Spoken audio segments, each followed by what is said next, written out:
So what's up with it, Vine, man? How you doing, man? Straight, man. Chilling. Bruh, so you know what I'm saying?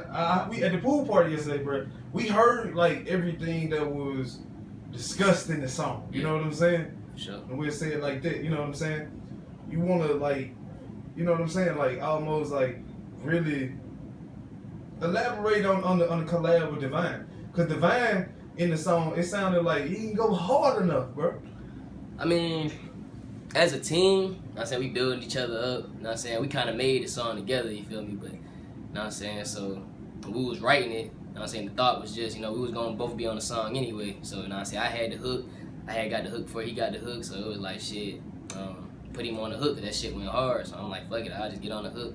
And then Divine wrote his verse, and we was all in the crib together. We got in the booth, we just laid it, But it's always room to improve. So we just, we grinding every day. We all making songs. We all telling each other what we can improve. So, it's a work in progress. We all gonna make it though. I see it. Yeah. So where does okay? So you not originally from Kansas or the Midwest at all? Nah. I'm from Patterson, New Jersey. That's where I was originally born at. I lived in Philly for a while. My mom's moved down to Charlotte, North Carolina. I stayed down there. My little brothers and stuff was living with me. And then, got out the crib, went to school down there. I got out the crib because I was doing a lot of bullshit. Moms ain't want me in the crib no more. Moved out the crib.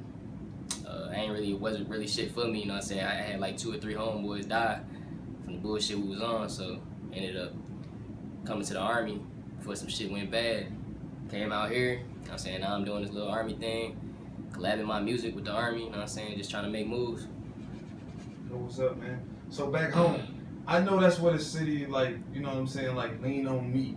You know what I'm saying? Took place and shit like that, man. I know that's kind of a rough neighborhood over there. My mom's went to that school, East Side. Real shit? For sure. That shit crazy, man. That's almost like saying that, damn.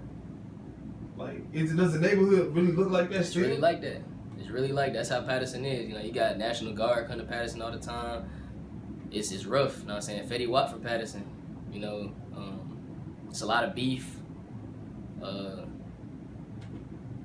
As far as gangs, it's mostly cliques. You got most of the younger people that's doing the most damage in Patterson.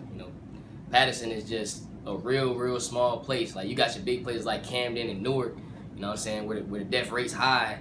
But Patterson, the death rate is high because it's so small, and like people don't really hear about Patterson. But it's like right below those, those major cities in Jersey, and they don't really hear about Patterson like that.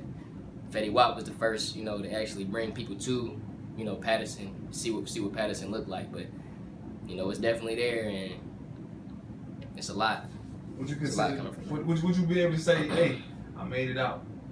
Oh, most definitely, because I see how like my older brothers ended up. I see how my dad ended up. I see how my how my mother, how she was brought up and stuff like that. It was rough for them. I still got family staying in Patterson, still doing the same thing. So, it's a rough place to live, and I'm glad I moved out. I'm glad I made it out, and I'm just trying to progress, trying to move forward. So, I mean, like, I know that your father, like, when we do the research, and we actually come in here, we actually talk about it. How did it affect you, for your father to not really get a life sentence, but to make a choice to have a life sentence? So, one thing I always had, and it's tough to say because he was never in my life for real. But one thing I always had was respect for him, because what he did to get locked up was for us. Originally, like, he didn't graduate high school. He didn't graduate high school. All he knew was the streets. So, growing up in Patterson, he went to East Side too. He dropped out of East Side, freshman year. So, the city is what made him. The streets is what made him. So, I always had to respect him for who he was, because he did everything to try to provide for us. Everything he did was providing for my moms. My moms, she used to run with him, and they clicked because they was alike. So I can't really knock him for that. Now what he did in prison, I'm not in prison. So I can't tell you, what I'm saying, what he was going through, what people was doing to him in prison, because those, I mean, you know, Jersey prisons are not, you know what I'm saying, they're not light prisons, you know what I'm saying, you go there and it's gonna be some shit, so he probably defended himself, you know what I'm saying, he doing what he got to do in there, making his moves, and he caught extra charges, you know what I'm saying, sometimes they just come with it, but I can't really knock the man for doing what you gotta do. Yeah, doing what he gotta do to survive. That's how he grew up. You know what I'm saying? His family was crackheads. You know what I'm saying? His mom and dad, they was crackheads. So, you know, he can't, you know, it's tough to say. I can't really knock him. He cool people. So what up, man? You know what I'm saying? To actually see somebody out here in the service getting their paper. You know what I'm saying? Actually still doing their hip hop thing. You know what I'm saying? Still doing their rap thing. You know what I mean? That's honor. You know what I'm saying? Coming from that situation. You feel me? I noticed that, like, alright, we're gonna get back to the music, you know what I'm saying? Because that was some personal shit, but I wanted to get that out. Because, you know what I'm saying, I know for a fact that you only have one song out, you know what I'm saying? And in this industry, especially in Kansas, niggas come for niggas like that. Yeah. You know what I'm saying? I've seen niggas really come for other niggas like that. And when they come for them, it's like, yo, you know what I'm saying? They use personal shit. Yeah. But are you over that shit? I ain't really worried about it. See, I'm here for the music. You know what I'm saying? I'm doing this for the music. I'm speaking what I feel. So, like, people not gonna like it. I already know hate come with the game. You know what I'm saying? If you ain't got no haters, you know what I'm saying, you ain't gonna progress. So, right. You know what I'm saying? I feel it every day. Like, when I'm up there and I'm performing, or I'm out here sending my music out to everybody, and, you know, I can feel the hate. I know people hating. But you know what I'm saying? I see that as, you know, room for improvement. I see that as, you know, just, you know, stuff that comes with it. You know, people hate on everybody. Everybody don't like Fetty Wap. Everybody don't like Meek Mill. Everybody don't like Designer. Everybody don't like all these artists. You know what I'm saying? So I can't really knock them. So who's your favorite artist in the game right now? My favorite artist, I like Baby. I like Lil Baby. You know what I'm saying? I just like his flow. I like, you know, he come from here with it. You know what I'm saying? He speak from here. You know what I'm saying? Everything he go through, he write it down. You know what I'm saying? NBA, you know what I'm saying? They write it down. I can really relate to them because, you know what I'm saying, right there in that age group with me. Right. So, you know, they make their music based on what they go through and they write it down. It's like Tupac when he was, you know, doing his thing in his era. You know what I'm saying? He wrote down his feelings and what he thought about what was going on in the world. And that's why I like them a lot. You know, they grinding. So how did you feel about the whole Nipsey Hussle situation when Nipsey Hussle died? Was he the Tupac of your generation? Because I thought he was the Tupac of my generation. Because I was like, bruh, like to say that, I was just like, bruh, like because his moves were so progressive. Mm-hmm. You know what I mean? So to even be in that, you know what I'm saying? Yeah. In this era where you get to see that on that level, you know what I'm saying? So like, when you I'm gonna do it in your face. Yeah, so I feel like, so if you a powerful person, you sending a powerful message off to your people, the world, you know, people always gonna try to bring you down. So, I mean, I think he was definitely inspirational to a lot of people. You know, personally, you know, he wasn't my generation. I didn't really know too much about Nipsey Hussle. I didn't really understand too much about, you know, his beliefs and stuff like that.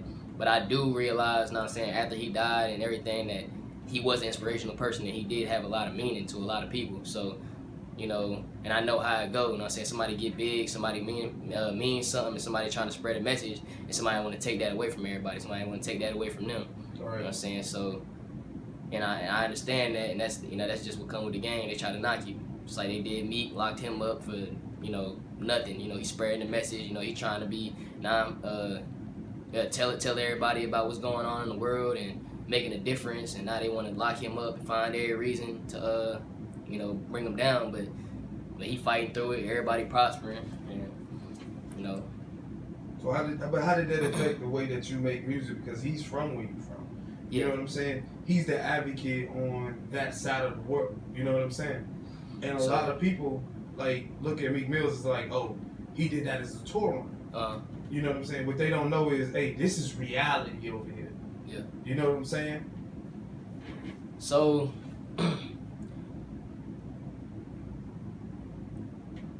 Those influences, they definitely mean a lot to why I do what I do. Because when I write, you know, I write not just to rhyme, I write to mean something. You know what I'm saying? It's gonna rhyme. I put two and two together, but I write to, you know, mean something, and that's what they do. You know, they write metaphors to bring it back to something that they, you know, relate to, or something that, you know, other people will relate to, or to spread a message. And that's how I write. So everything in my music, you'll listen to my music, and everything that you hear is, you know, either true in my life or true in somebody I'm around's life, and it's going, you know, it brings light to them. And that's, you know, Nipsey Hussle and Meek Mill, and that's the type of stuff they do. They try to spread messages through their music, not just make music just for people to hear, just because the beat sound good. You know what I'm saying? I make music just because I want people to hear what I feel and like my vision on life. So that's pretty much how they influence me. So do you believe your upcoming mixtape, or are you putting a mixtape, or are you putting out an album? A mixtape, put out a mixtape. That's my first step. Do you believe that's gonna be influential to your whole career? Like, is it critical, or is it like, yo, because I know you're a new artist, right? Do you believe that it's truly gonna be game changer for you? I think it is. You know, I'm proud of my work for you know, to this point. You know, I haven't been in the game long. I'm just starting out. You know what I'm saying? I'm a rookie in the game, but you know, I feel like it's gonna be something that I accomplished. You know, I think it's gonna have a lot of heads, you know, surprised. You know, people gonna be surprised, and people gonna be like, damn, I didn't really notice him before, but now I can feel, I feel him out. You know what I'm saying? I don't really talk to too many people. I don't really be around, you know, too many people to, I don't know, scratch that. I don't really. So, I don't know, it's hard to explain. But I don't really like boasting about anything. So I'm not like a brag about me type person. Right. You know what I'm saying? I just put it out there. People listen to it, they listen to it. People don't, they don't. But you know the collabs that you have, the ones that you let me hear, yeah, those are some real dope artists. You know what I'm saying? Yeah. And with you having them, you know what I'm saying, locally around you, growing, I think that's an excellent thing, my guy. Yeah, I'm not even gonna lie. I feel like, you know, my presence in the studio and me, you know, being around these guys, you know what I'm saying?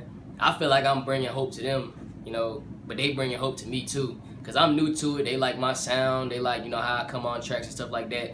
And, you know, they teaching me a lot too, you know, about the business side of it, and, you know, all the marketing, helping me promote, trying to get shows together, this and that, you know, trying to be on songs with me. You know, I just love the atmosphere of it when I'm in the studio. And, you know, that just keep me going. That just made me feel like I'm doing something great. I obviously got the talent because they love it. So now I'm just gonna try to bring it out, you know, let everybody else hear it. And then wherever it go, you know what I'm saying, that's where it goes. It's just, that's it, how it go. It's how it go. Well, hey, man, I appreciate having you on the interview, man, and actually having you with Kltr, man. Tell the people where to find you at, man. What you mean? Like, find you on social media. Oh, social media, Snapchat, DEE_cutting up, CUTTINUP, Instagram, OF_Vine7, and yeah, that's pretty much it. I don't really be on Facebook and all that too much, but I got a Facebook, but I'm about to recreate that. Yo, you look right in the camera, man. Say, hey, listen, I'm rocking with Coach. Hey, listen, I'm rocking with Coach. Feel me?